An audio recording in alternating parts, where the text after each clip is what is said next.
Welcome to my YouTube channel DSR tutorial. आज के lecture में हम मॉलिक्यूलर बायोलॉजी के जो नेक्स्ट टॉपिक है DNA रेप्लिकेशन उसके बारे में स्टडी करेंगे।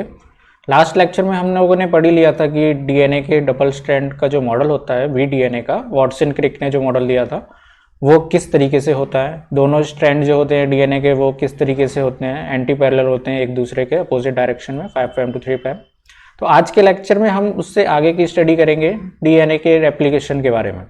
हमने DNA के बारे में तो पढ़ ही लिया कि DNA किस तरीके से बनता है और DNA में जो उसकी मोनोमर यूनिट होती है वो किस तरीके से फॉर्मेशन होती है उनकी, ठीक है, न्यूक्लियोटाइड से बनते हैं DNA। तो DNA किस तरीके का होता है ये तो हमें पता चल गया, लेकिन आज के लेक्चर में हम बात करेंगे कि DNA में रेप्लिकेशन किस तरीके से होती है, DNA की कॉपियाँ किस तरीके से बनती हैं, एक DNA से दूसरा DNA की फॉर्मेशन हो जाती है, तो वो हम जानेंगे। और उससे पहले भी अगर बात की जाए कि DNA में रेप्लिकेशन होती ही क्यों है, क्यों DNA की कॉपी बनना स्टार्ट होती हैं, ये बातें जो सारी की सारी हैं वो सेल के बारे में की जाएंगी। क्योंकि जब सेल में ग्रोथ होती है, कोई भी सेल हो, चाहे वो सोमैटिक सेल हो या जर्म सेल हो, सेल में जब ग्रोथ होती है तो ग्रोथ होने के बाद सेल में न्यूक्लियस और साइटोप्लाज्म का जो रेशियो होता है वो डिस्टर्ब हो जाता है। अगर सेल में ज़्यादा ग्रोथ हो जाएगी तो न्यूक्लियोसाइटोप्लाज्मिक रेशियो डिस्टर्ब होगा। न्यूक्लियोसाइटोप्लाज्मिक रेशियो डिस्टर्ब होने की वजह से क्या होगा कि सेल में सारे के सारे जो वर्क हैं वो प्रॉपरली वर्क नहीं हो पाएंगे। न्यूक्लियस को जितनी प्रोटीन प्रोवाइड करानी चाहिए, सेल्स के जितने भी पार्ट हैं उनको, ऑर्गेनेलीज को, और जो भी सेल मेम्ब्रेन है वहाँ प्रोटीन, फैट, लिपिड, ये सब प्रोवाइड नहीं हो पाता। तो ये न्यूक्लियोसाइटोप्लाज्मिक रेशियो डिस्टर्ब होने की वजह से ही सेल में डिवीजन स्टार्ट होती है, ताकि सेल अपनी इंटेग्रिटी मेंटेन कर पाए और प्रॉपर वर्क फंक्शन जो भी हैं सेल्स के वो प्रॉपरली चलें। सेल डिवीज़न की बात की जाए तो सेल डिवीज़न में एक सेल से दूसरी सेल की कॉपी बनती है, तो उस टाइम पर जो उसका जीनोम प्रेजेंट होता है न्यूक्लियस में वो भी सेम टू सेम कॉपी हो जाता है, और जितना DNA मटेरियल पेरेंट सेल में प्रेजेंट है उतना ही DNA मटेरियल डॉटर सेल में प्रोवाइड कराया जाता है। ये सारा का सारा प्रोसेस जो होता है वही DNA रेप्लिकेशन होता है, DNA की कॉपियाँ बन जाती हैं। DNA रेप्लिकेशन के बारे में सबसे पहली बात जो है कि DNA रेप्लिकेशन की जो प्रोसेस होती है वो होती कहाँ पर है। DNA रेप्लिकेशन की प्रोसेस अगर सेल साइकिल में देखी जाए तो सेल साइकिल में दो फेज होते हैं। एक तो इंटरफेज होता है जिसमें G1S G2 फेज होते हैं, और दूसरा M फेज होता है। तो यहाँ पे दिखाई दे रहा होगा आपको। तो रेप्लिकेशन की जो प्रोसेस है वो किस स्टेज में होती है, वो S स्टेज में होती है, या S फेज में बोल सकते हैं इसे। तो यही लिखा हुआ है यहाँ पर, S फेज होती है सेल साइकिल की, उसमें होता है DNA रेप्लिकेशन। और दूसरी बात लिखी हुई है, DNA रेप्लिकेशन जो होती है वो सेमी कंजर्वेटिव मैनर में होती है।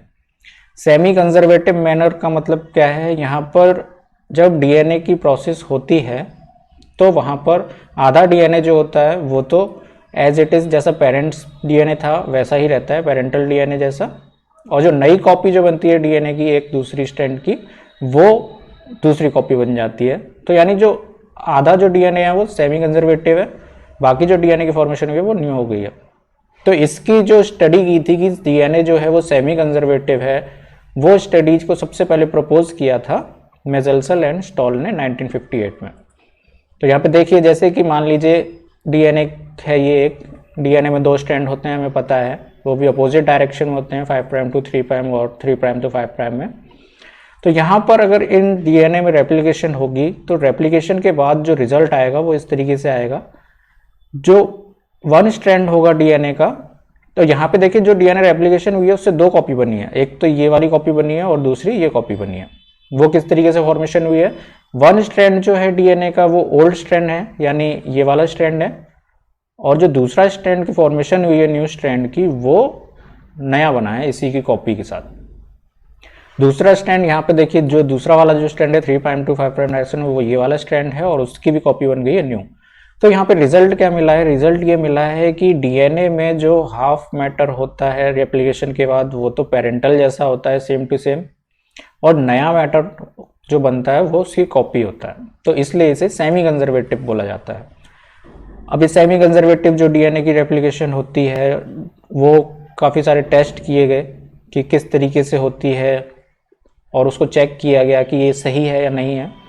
तो उसी के लिए कुछ टेस्ट किए गए, जैसे मान लीजिए अमोनियम क्लोराइड में DNA को मीडियम एक ले लिया, N15 का अमोनियम क्लोराइड, और उसमें DNA को इनकॉर्पोरेट कराया गया और फिर देखा गया कि डीएनए में रेप्लिकेशन किस तरीके से होती है, सेमी कंजर्वेटिव मैनर में होती भी है या नहीं होती है। तो यहाँ पे देखिए जैसे कि एक डीएनए लिया गया जिसमें से वन स्ट्रैंड जो था वो तो अमोनियम क्लोराइड 14 का था और दूसरा जो स्ट्रैंड था वो 15 का था, ठीक है। अब इनको इनकॉर्पोरेट कराया गया ऐसे मीडियम में जो कि N15 अमोनियम क्लोराइड वाले थे। तो होगा क्या, अगर सेमी कंजर्वेटिव मैनर में डीएनए रेप्लिकेशन होता होगा तो आधा डीएनए तो पेरेंटल का है वो तो सेम ऐसा ही रहेगा जैसा पेरेंट्स में है, और नई जो कॉपी बनेगी वो N15 वाली बननी चाहिए क्योंकि इसको N15 के मीडियम में इनकॉर्पोरेट किया गया है। तो यहाँ पे देखिए वही हो रहा है, ओल्ड डीएनए जो है यानी पेरेंटल डीएनए है वो यहाँ पे N14 वाला है और उसके साथ जो नया डीएनए की फॉर्मेशन हुई है वो कौन सी हुई है, N15 वाले की हुई है। तो यहाँ पर N15 इनकॉर्पोरेट हो गया क्योंकि इसको N15 मीडियम में डाला गया था, यानी ये सेमी कंजर्वेटिव मैनर में रेप्लिकेशन हो रही है। सेम उसी तरीके से यहाँ पे देख लीजिए, ओल्ड स्ट्रैंड जो था वो N15 वाला था यहाँ पे ग्रीन में, और ये N15 ने साथ में जो डीएनए रेप्लिकेशन की है वो फॉर्मेशन की है N15 वाली। N15 वाली क्यों की है, क्योंकि इसको मीडियम में रखा गया था N15 वाले मीडियम में। आगे फिर नेक्स्ट जनरेशन में इन्होंने क्या किया, इसको एक और जनरेशन में आगे देखा जाए कि क्या ये प्रोसेस सही चल रही है या नहीं चल रही है, तो उनको फर्दर दोबारा से N15 वाले मीडियम में रखा गया जो हमें रिजल्ट मिले थे, यहाँ पे भी N15 में रखा गया। तो आगे भी नेक्स्ट प्रोसेस में वही सेम रिजल्ट देखने को मिले हैं, जो ओल्ड डीएनए है वो मैच कर रहा था पेरेंटल डीएनए से, और जो न्यू फॉर्मेशन हुई है वो N15 वाले की हुई है, यानी जिस मीडियम में रखा गया था उस मीडियम की फॉर्मेशन हुई है इनकॉर्पोरेशन होने के बाद। तो सारे के सारे जो न्यू फॉर्मेशन हो गए वो N15 जनरेशन के हो गए हैं, और ओल्ड वाले जो थे N14 वाले वो कुछ कम रह गए। तो यहाँ पे जो रिजल्ट मिल रहा है वो ये शो कर रहा है कि जो डीएनए रेप्लिकेशन की प्रोसेस होती है वो सेमी कंजर्वेटिव मैनर में हो रही है, यानी हाफ डीएनए जो है वो सेम पेरेंटल डीएनए की तरह रहता है और हाफ डीएनए की कॉपी बन जाती है न्यू डीएनए की। अब इसी के बेसिस पर कुछ क्वेश्चन अराइज होते हैं नेट्स में, CSIR नेट की बात करें या और एग्जाम की बात करें तो वहाँ पर इस सेमी कंजर्वेटिव वाले क्वेश्चन आ जाते हैं कि डीएनए में किस तरीके से सेमी कंजर्वेटिव फॉर्मेशन होती है। A double stranded DNA fully labelled with light isotopes, यानी एक डबल स्ट्रैंडेड डीएनए लिया गया है जो कि लाइट आइसोटोप्स से लेवल्ड है फुल्ली, यानी उसके दोनों जो स्ट्रैंड हैं डीएनए के वो लाइट आइसोटोप्स ऑफ नाइट्रोजन के बने हुए हैं। was allowed to replicate in a medium of heavy isotopes। अब उन लाइट आइसोटोप्स वाले डीएनए को हैवी आइसोटोप्स वाले मीडियम में रखा गया है, वो भी कितने जनरेशन के लिए, 3 जनरेशन के लिए। तो at the end of the third generation what fraction of DNA molecule with have hybrid density. अब यहाँ पे क्वेश्चन में पूछा गया है कि हाइब्रिड डेंसिटी वाले जो डीएनए हैं वो कितने % मिलेंगे 3 जनरेशन पूरी होने के बाद। यानी कि सवाल में पूछा गया है कि लाइट आइसोटोप्स वाले यानी लाइट नाइट्रोजन वाले जो डीएनए हैं उनको अगर मीडियम में रखा गया हैवी वाले तो क्या रिजल्ट आएगा। और रिजल्ट में भी पूछा गया है कि हाइब्रिड डेंसिटी वाले जो डीएनए हैं वो 3 जनरेशन पूरी होने के बाद कितने % मिलेंगे, 0%, 25%, 50% या 75%। तो देख लेते हैं रिजल्ट किस तरीके से आएगा। पिछला हमने देखा ही है अभी अमोनियम क्लोराइड का। तो अगर डीएनए लाइट है और उसको हैवी में रखा जाए तो फर्स्ट टाइम जब रेप्लिकेशन होगी फर्स्ट जनरेशन के बाद रिजल्ट ये आएगा, हाफ तो जो है वो लाइट रहेगा और हाफ कैसा हो जाएगा, हैवी हो जाएगा, क्योंकि डीएनए की रेप्लिकेशन जो होती है वो सेमी कंजर्वेटिव मैनर में होती है। सेमी कंजर्वेटिव में न्यू फॉर्मेशन जो हुई है वो तो हैवी की हो गई है, लेकिन आधा जो है वो पेरेंटल जैसा यानी सेमी है, तो ये सेमी कंजर्वेटिव मैनर हो गया। अब सेकेंड जनरेशन में क्या होगा, इसको आगे नेक्स्ट जनरेशन में अगर रखा गया सेकंड जनरेशन में हैवी में तो क्या होगा, तो भी वही होगा जो पेरेंटल थे, यानी लाइट वाला जो था ये रहा लाइट वाला, और हैवी वाला जो था वो ये रहा हैवी वाला। इनको हैवी में रखा गया दोनों को, तो रिजल्ट क्या आएगा, हैवी हैवी ही आएगा। वैसे ही नेक्स्ट ये भी सेम इस तरीके से फॉर्मेशन हो जाएगी। अब थर्ड जनरेशन में जब रखेंगे तो क्या रिजल्ट मिलेगा, तो इस तरीके के रिजल्ट आ रहे हैं। थर्ड जनरेशन में सेम वही है, उसी तरीके से होता है, एक तरफ ये सारे के सारे पेरेंटल हो जाते हैं और इस तरफ ये न्यू स्ट्रैंड की फॉर्मेशन हो जाती है। और क्वेश्चन में पूछा गया है कि हाइब्रिड टाइप के कितने होंगे। हाइब्रिड का मतलब लाइट भी हों और हैवी भी हों, तो एक तो ये मिल गया हम लोगों को यहाँ पे लाइट और हैवी का, बाकी ये हैवी हैवी है, हैवी हैवी है, ये भी हैवी हैवी है। दूसरा हमें ये स्ट्रैंड मिल गया लाइट और हैवी का थर्ड जनरेशन पूरी होने के। तो यहाँ पे हमें क्या रिजल्ट मिला है, हमें कितने स्ट्रैंड मिले हैं हाइब्रिड के, एक तो ये रहा और दूसरा जो स्ट्रैंड है वो ये रहा, यानी 2/, टोटल कितने स्ट्रैंड हैं, टोटल 8 स्ट्रैंड हैं। तो 2/8 करेंगे तो रिजल्ट कितना आएगा, रिजल्ट आएगा 1/4। और 1/4 को अगर हम परसेंटेज में निकालेंगे तो परसेंटेज कितनी होती है 1/4, 25% रिजल्ट आ जाएगा। तो हमारे क्वेश्चन में जो पूछा गया था कि हमें हाइब्रिड डेंसिटी वाले डीएनए कितने मिलेंगे 3 जनरेशन पूरी होने के बाद, तो ये रिजल्ट जो है 25% आ जाएगा। तो इसी तरीके से क्वेश्चन आते हैं CSIR में जो इजीली आप कर सकते हैं। अब इसके बाद नेक्स्ट जो है अगले साइंटिस्ट थे टेलर, उन्होंने ट्राइशिएटेड थायमिडीन का यूज़ किया था डीएनए का पता लगाने के लिए कि डीएनए सेमी कंजर्वेटिव मैनर में होता है। अब ट्राइशिएटेड थायमिडीन का यूज़ करके हम डीएनए रेप्लिकेशन को डीएनए ट्रांसक्रिप्शन से भी आइडेंटिफाई कर सकते हैं कि डिफरेंट है या नहीं है। कैसे कर सकते हैं, क्योंकि हमें पता है कि थायमीन की जगह पर यूरेसिल प्रेजेंट होता है आरएनए में, और डीएनए की बात करें तो वहाँ पर केवल थायमीन ही प्रेजेंट होता है। तो इस तरीके से अगर डीएनए से डीएनए की फॉर्मेशन होगी यानी रेप्लिकेशन होगा, तो जो फॉर्मेशन होगी उसमें सारे के सारे थायमीन प्रेजेंट होंगे, तो हम पता लगा सकते हैं कि हाँ रेप्लिकेशन हुआ है। वहीं अगर ट्रांसक्रिप्शन हो, क्योंकि ट्रांसक्रिप्शन में क्या होता है डीएनए से आरएनए की फॉर्मेशन होती है और आरएनए में थायमीन प्रेजेंट होता नहीं है, वहाँ पे क्या आ जाएगा, यूरेसिल हो जाएगा। तो इस तरीके से हम ट्राइशिएटेड थायमिडीन का यूज़ करके रेप्लिकेशन और ट्रांसक्रिप्शन में भी डिफरेंस पता लगा सकते हैं कि रेप्लिकेशन प्रोसेस हो रही है या ट्रांसक्रिप्शन प्रोसेस हो रही है।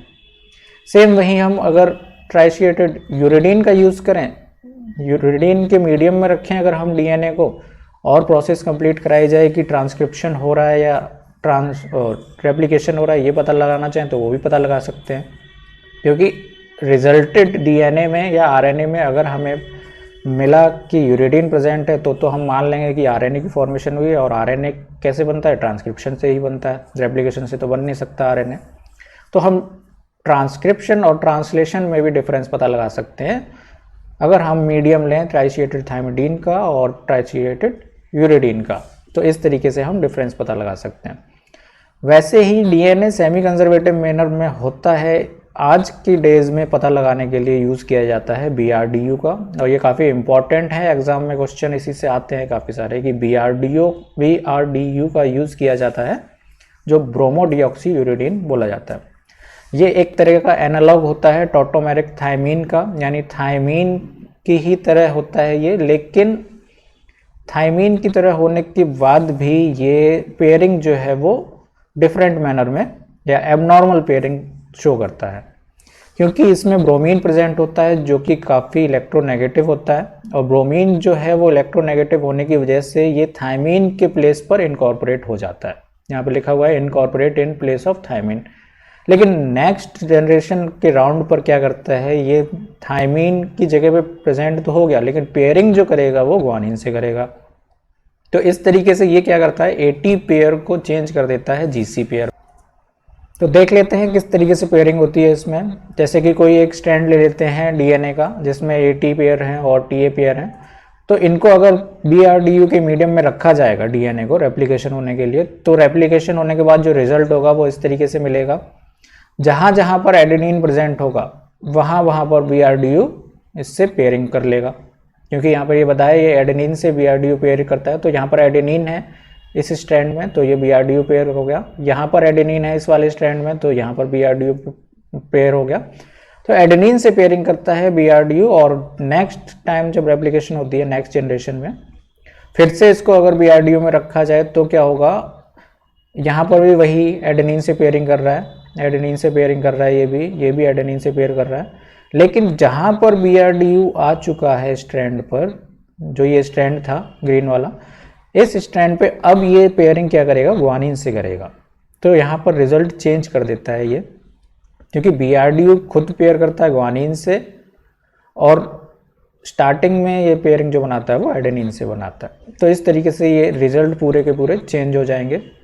फिर से अगर इसको BRDU मीडियम में रखा जाए तो वही सेम जो है एडेनिन से BRDU पेयर होगा और BRDU से पेयरिंग होगी ग्वानिन की। अब यहाँ पर ग्वानिन से ये चेंज हो गया साइटोसिन में। तो इसमें चेंजेस किस तरीके से आए हैं देख लीजिए। यहाँ पर ये हाईलाइट हो रहे हैं वो सारे के सारे BRDU हैं। स्टार्टिंग में एक भी नहीं था BRDU, और जो स्ट्रैंड लिया था वो हमने 80 वाला लिया था, लेकिन हमारे जो रिजल्ट आ रहे हैं वो रिजल्ट में हमें पेयर जो मिल रही है वो GC हो रही है। तो किया क्या BRDU ने ये किया कि 80 पेयर को चेंज कर दिया GC पेयर में। और वो किस तरीके से किया? वो इस तरीके से किया, पहले तो पेयरिंग कर ली एडेनिन से और बाद में पेयरिंग कर ली ग्वानिन से। तो इस तरीके से ये रिजल्ट चेंज हो जाते हैं। तो यहाँ पर एडेनिन प्रेजेंट था और वो चेंज हो गया ग्वानिन में। तो इस तरीके से ये BRDU जो है वो चेंज कर देता है 80 पेयर को GC पेयर में। ये क्वेश्चन काफ़ी बार CSIR में आ चुका है। अब आगे नेक्स्ट देख लेते हैं DNA रेप्लिकेशन की जो प्रोसेस है वो किस तरीके से होती है। तो DNA रेप्लिकेशन होने के लिए काफ़ी सारी एंजाइम्स की ज़रूरत पड़ती है, या प्रोटीन बोल सकते हैं, प्रोटीन से ही एंजाइम की फॉर्मेशन होती है इसलिए।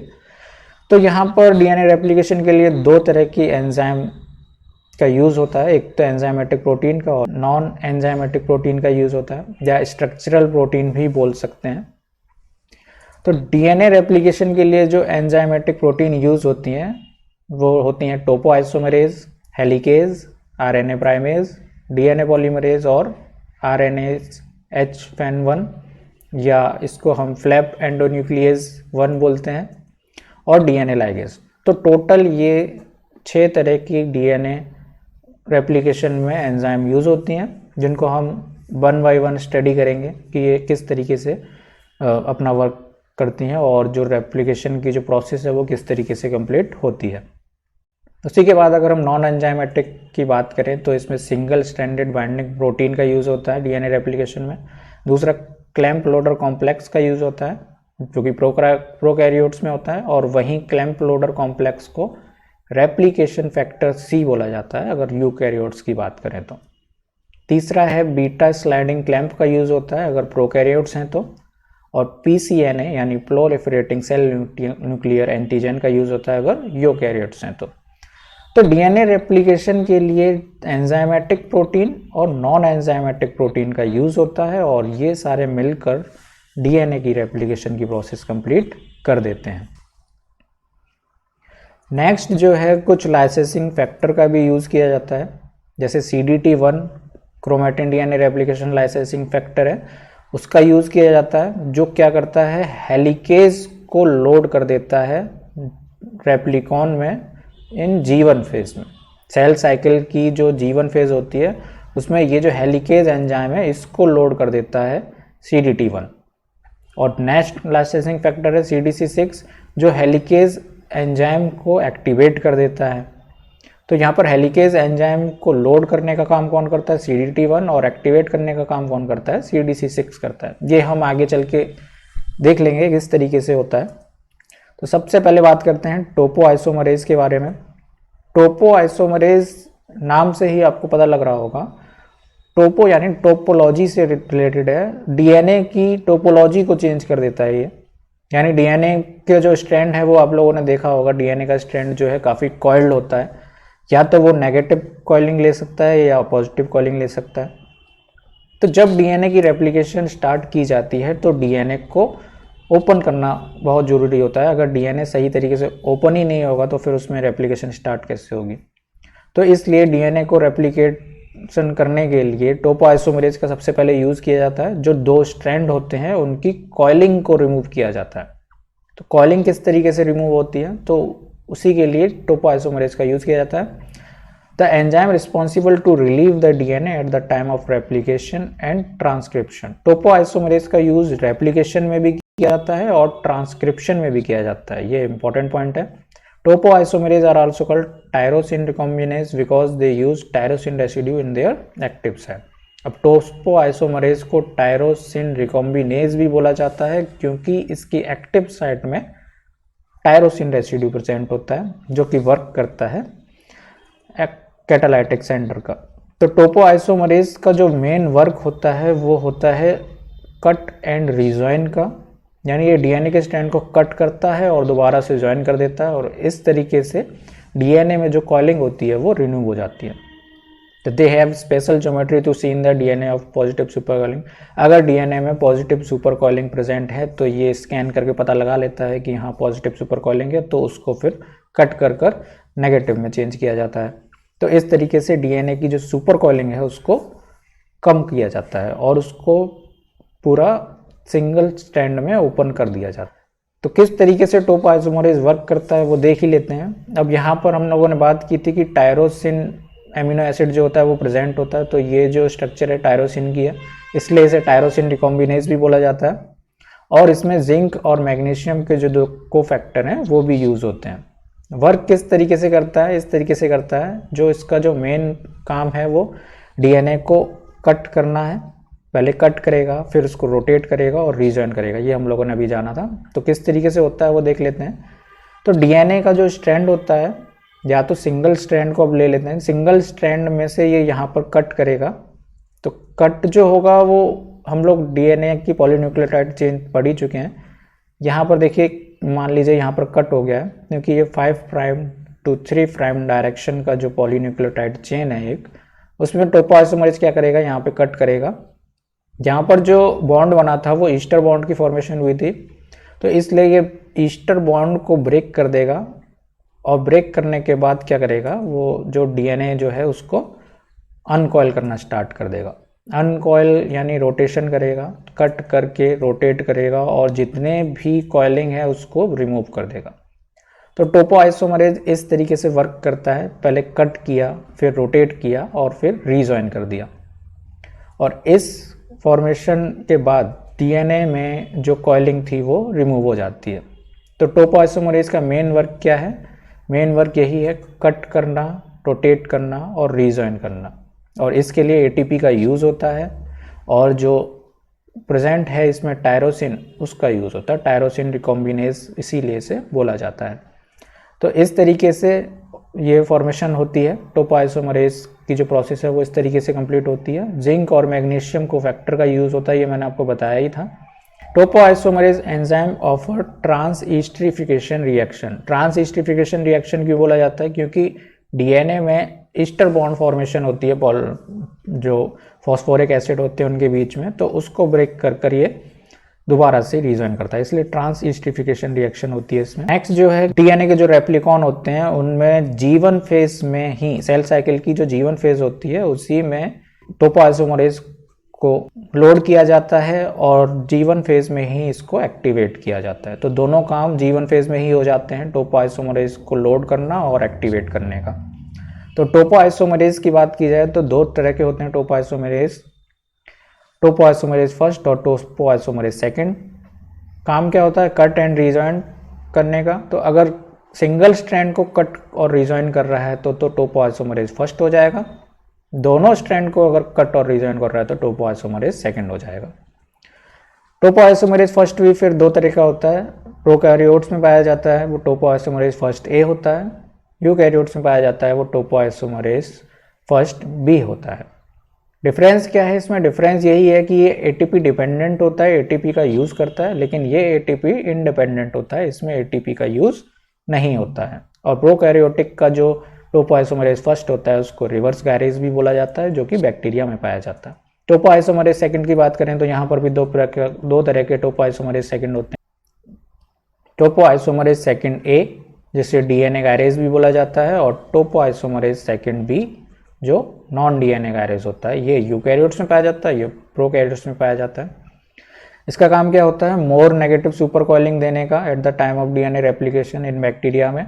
और इनका काम क्या होता है? इनका काम भी नेगेटिव सुपर कॉइलिंग देने का होता है, लेकिन ये यूकैरियोट्स में होता है।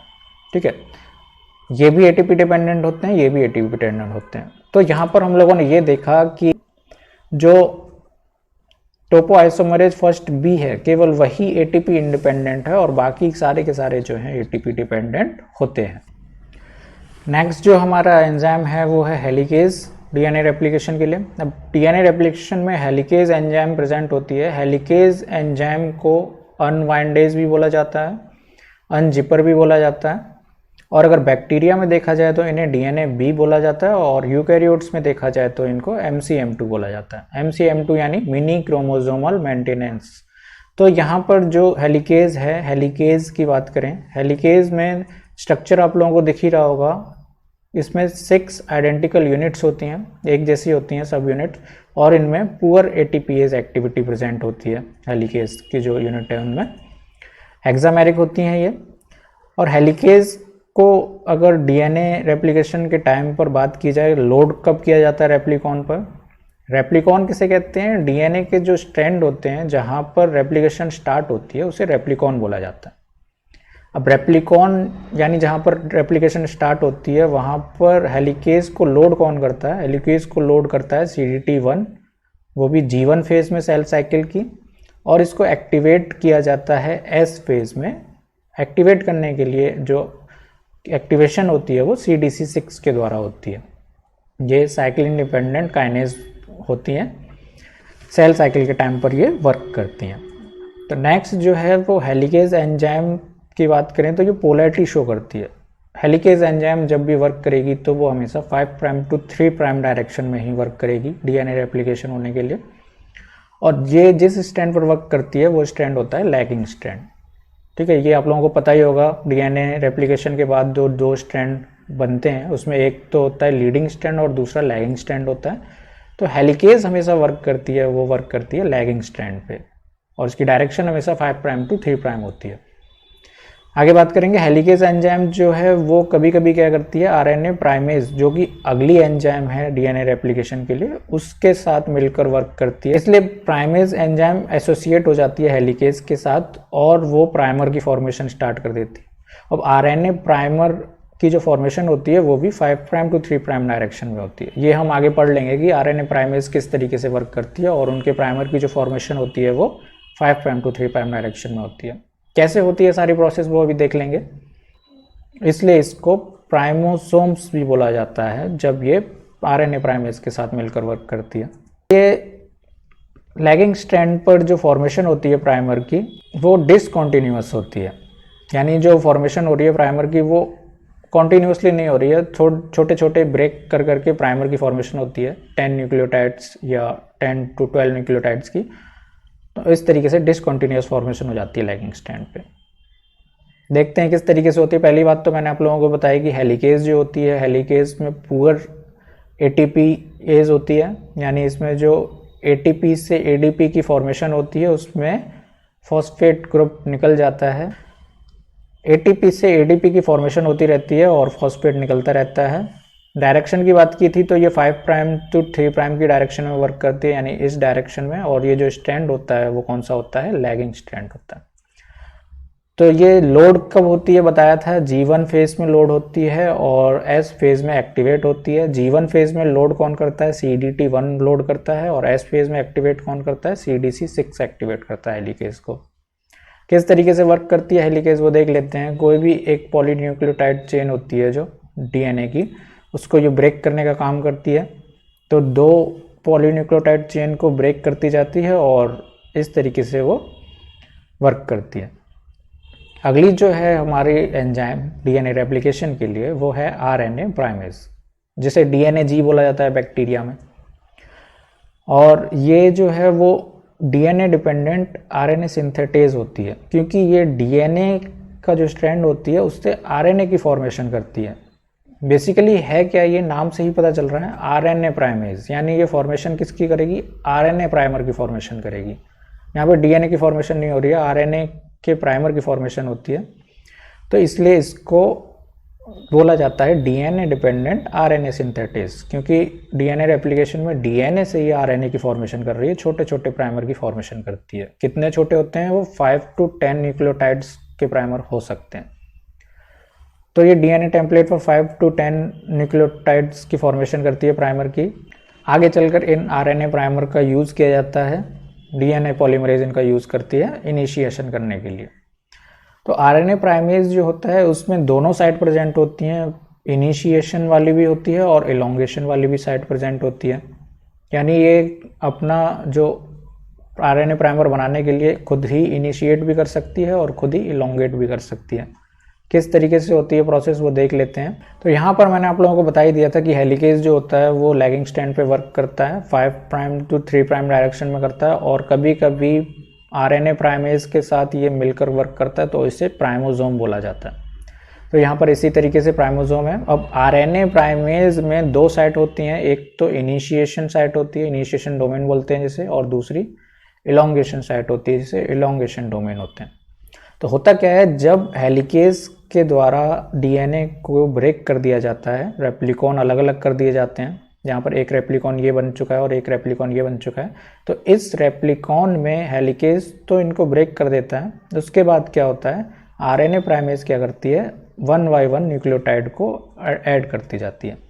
तो पहले इनिशिएशन डोमेन में एक न्यूक्लियोटाइड ऐड होगा, फिर उसके बाद दूसरा न्यूक्लियोटाइड जो है वो इलोंगेशन डोमेन में ऐड होगा। तो यहाँ पर होता क्या है, इनिशिएशन यानी नाम से ही पता चल रहा है, इनिशिएट कर दिया यानी स्टार्ट कर दिया गया बनाने के लिए, और इलोंगेशन के नाम से ही पता चल रहा है कि उसको फिर इलोंगेट किया जाता है। तो पहली बार जब इनिशिएट हो जाता है न्यूक्लियोटाइड से बॉन्डिंग बनाने वाला, न्यूक्लियोटाइड से जो ये रेप्लिकॉन है इनसे बाइंड किया जा रहा है और फॉर्मेशन की जा रही है डबल स्ट्रैंड डीएनए की। तो ये जो फॉर्मेशन हो रही है ये आरएनए की फॉर्मेशन हो रही है यहाँ पर, क्योंकि ये आरएनए प्राइमेज है, ये आरएनए के प्राइमर बनाते हैं छोटे छोटे। आरएनए के प्राइमर में इनिशिएशन का यूज़ होता है और इलोंगेशन का यूज़ होता है। तो एक बार प्राइमर जब स्टार्ट हो जाता है बनना, तो 5 या 10 न्यूक्लियोटाइड को अटैच कर कर प्राइमर की फॉर्मेशन हो जाती है। और ये फॉर्मेशन जो होती है वो भी किस डायरेक्शन में होती है, 5 प्राइम टू 3 प्राइम की डायरेक्शन में होती है। ठीक है, होता कैसे है, पहले इनिशिएशन साइड पे इनिशिएट हो जाता है और फिर वो इलोंगेशन साइड पे बार बार अटैच होकर इस तरीके से फॉर्मेशन हो जाती है। क्योंकि ये बाइंड रहता है हेलिकेज से, तो ये हमेशा इस डायरेक्शन में चलेगा आरएनए प्राइमेज। तो इसमें ये यहीं पर बाइंड रहता है, डीएनए जो है वो बनती रहती है कॉपी इस तरीके से। तो ये वाला जो स्टैंड होता है वो लीडिंग स्टैंड होता है और ये लैगिंग स्टैंड होता है। इस तरीके से फॉर्मेशन हो जाती है और आरएनए प्राइमर की फॉर्मेशन 5 प्राइम टू 3 प्राइम की डायरेक्शन में आरएनए प्राइमेज कर देता है। ये प्राइमर आगे चलकर यूज़ किए जाते हैं इनिशिएशन करने के लिए डीएनए पॉलीमरेज के द्वारा, और फिर उसके बाद हेलिकेज जो है वो आगे बढ़ता रहता है और ये प्रोसेस ऐसे ही चलती रहती है। तो होता क्या है, आरएनए प्राइमेज जो है 5 to 10 न्यूक्लियोटाइड के प्राइमर बना के यहाँ पर बाइंड करता रहता है, आगे जाएगा फिर और बाइंड करतेगा। तो इस तरीके से ये हेलिकेज के साथ मिलकर वर्क करता रहता है और छोटे छोटे प्राइमर की फॉर्मेशन कर देता है। तो लैगिंग स्ट्रैंड पे इसीलिए डिसकॉन्टिन्यूअस फॉर्मेशन हो जाती है, क्योंकि यहाँ पर कुछ प्राइमर की फॉर्मेशन होने के बाद हेलिकेज के साथ ये आगे चला जाता है, फिर आगे फिर ये 5 to 10 न्यूक्लियोटाइड की फॉर्मेशन करता है, फिर आगे चला जाता है। तो इस तरीके से डिसकॉन्टिन्यूअस प्राइमर की फॉर्मेशन हो रही है, कुछ यहाँ पे बनेंगे, कुछ यहाँ पे बनेंगे, कुछ यहाँ पे, इस तरीके से डिसकॉन्टिन्यूअस फॉर्मेशन हो जाती है। तो वही सब बातें हैं जो अभी बात की थी कि आरएनए प्राइमेज जो है वो इंटरेक्ट कर लेता है हेलिकेज के साथ, और प्रोटीन प्रोटीन इंटरेक्शन होने के बाद ये फॉर्मेशन करता है प्राइमोसोम का। ये आप लोगों को बताया दिया था किस तरीके से हेलिकेज आरएनए प्राइमेज के साथ मिलकर प्राइमोसोम बनाते हैं। दूसरी बात जो है, आरएनए प्राइमेज से जो प्राइमर की फॉर्मेशन हुई है उनका यूज़ किया जाता है डीएनए पॉलीमरेज। उनका यूज़ डीएनए पॉलीमरेज करता है, क्योंकि डीएनए पॉलीमरेज के पास इनिशिएशन डोमेन नहीं होता है, यानी वो स्टार्ट नहीं कर सकता प्राइमर बनाने के, प्राइमर नहीं बना सकता, वो स्टार्ट नहीं कर सकता। तो इसलिए उसको प्राइमर की ज़रूरत पड़ती है, और ये प्राइमर की फॉर्मेशन कौन करता है, आरएनए प्राइमेज करता है। आरएनए प्राइमेज लैगिंग स्टैंड पर वर्क करता है और ये डिसकॉन्टिन्यूअस प्राइमर की फॉर्मेशन करता है, और आरएनए प्राइमेज को बैक्टीरिया में डीएनए बोला जाता है। तो आज के लेक्चर में बस इतना ही। नेक्स्ट लेक्चर में हम आगे पढ़ेंगे कि डीएनए रेप्लिकेशन की जो नेक्स्ट एंजाइम है डीएनए पॉलीमरेज, वो किस तरीके से वर्क करती है और उसमें किस तरीके से प्रोसेस, डीएनए की रेप्लिकेशन की प्रोसेस किस तरीके से कंप्लीट होती है। क्योंकि डीएनए पॉलीमरेज में इनिशिएशन डोमेन नहीं होता है, तो वो यूज़ करता है प्राइमर का यूज़ किस तरीके से करता है वो हम नेक्स्ट लेक्चर में देखेंगे। तो आज के लिए बस इतना ही, मिलते हैं नेक्स्ट लेक्चर में। Thank you.